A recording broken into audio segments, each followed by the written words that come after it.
Hi, this is Donna. I'm going to show you how to make this fun Halloween project using a watercolor background, and that will be all of this. And to show you how it's going to look something like this. If you can see all the kind of the spider webby type stuff in here, that's what it's going to look like before we paint on our Halloween pumpkin. But to get started, you're going to need some of this Halloween spider webbing. You can get that in any of your Walmarts or stores that sell Halloween items. So we're going to start out with a blank sheet of paper, watercolor paper. It needs to be about at least 140-pound paper, or any thing heavier than that. The 90 grade paper will not work. We also need a piece of spider web. Also, you can see it's not very much that you're going to need at one time. And if you can put some lotion on your hands to start with, that'll help get that done. So we're going to start, and you'll also need some masking tape. Masking tape works better than blue tape in this particular incident, because we're going to start out here at the top. I hope you can see this. I'm trying out a new camera today, and we're going to see. So I am going to tape this onto the back. It's a bit too much. So I'm going to tape that onto the back. And we're going to pull that down really thin.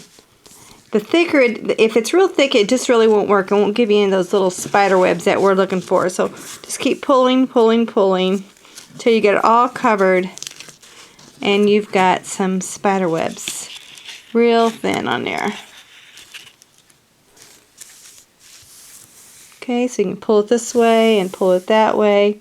And then when you get it pulled where you want it, I'm pulling that one across. I'm actually going to turn it over and pull and tape from the back. Okay, flipping it back. And you don't want it very thick on there. You want it to be real thin, almost transparent, like where you can't see it. So I'm just pulling that across again, and I'm taping it to the back.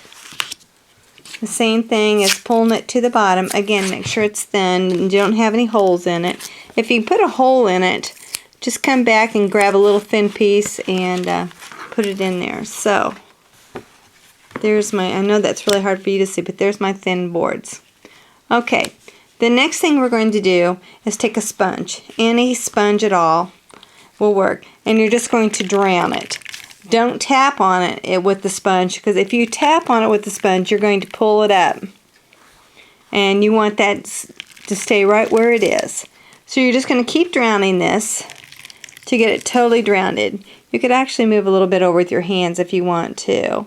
You don't want huge puddles, but you still want it to be covered. If you don't cover it, it will leave little white spots. You may even want to put a towel under it. That seems to work really well. Okay.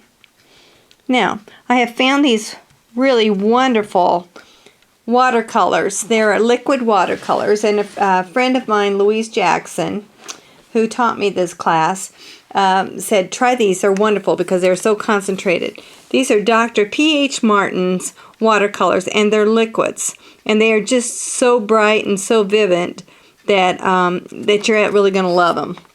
So I'm going to start out with putting some yellow in mine, and so I'm picking up some of the yellow, and I'm going to just drop it in here. You can see how I'm just dropping it. See how bright that is? Isn't that wonderful? This is going to be like where my moon is on my pumpkin picture. So dropping the yellow in. Alright, I'm going to come back, rinse my brush out, and I'm going to come back and pick up a little bit of blue. Put a little bit of blue in. This is ultramarine blue. And you can use cobalt blue. You can use any color blue you want. But you want to make it really bright. So add lots and lots of color. Because remember, watercolor dries like 2.5 times lighter than what you put in. And just let it run. And just tap it in. It's better if you can put your hand down like this and tap it in. So more blue. Putting more blue in. Lots of blue. Okay. And we're going to let that run into that, and when it runs into the yellow, of course blue and yellow make a green. Okay, I'm rinsing my brush out, and I'm going to pick up some purple now. I just like to have a little purple in there to give a little bit of color, and I'm just putting that in. A little purple. Might even go up here and put some in where the blue is. Add those two colors together. Get a little bit, so it's kind of a sky. So it's nice and bright. Okay, putting some more purple in here. Just letting it run. Okay, you can see how all this is running, so it gives it a really bright light. Okay, I'm going to rinse out my brush, and I'm going to come back in and I'm going to pick up a little bit of brown, and I'm going to put some brown down in here in the bottom. Just touch. Lay your brush kind of down to get it in there. Let me see if I can pull that back for you to see it. I'm putting some of the brown in down here at the bottom. Again, this is with Dr. P.H. Martin's watercolors. I might pick up a little bit of water and let it run. It must not have been... See where it has these little dry white spots? It's because I didn't get enough water in there. So I'm just going to pick up some more. Make sure I get all those little white spots. Okay. Alright. Then I'm going to come back in. I'm going to pick up some green. Lots and lots of green. I like the really bright green. I might even pick up some of this over here. It's kind of a turquoisey green. I like it real well. And again, I'm just patting it and letting it go. Go where it wants to. Remember, don't scrub it, because you just need to pat it and let it go in wherever it's going to go. Most of this is going to be covered up in the middle anyway with, so I decided to put some up there. You can see how those spider webs are looking. Okay, if there's any white spots, go ahead and just cover them up. I might put a little bit of green down here in the bottom. Picking up a little bit more. I'm sticking some up here at the top. So it all kinds of goes together. Bring that up. Okay. Now we have that all done.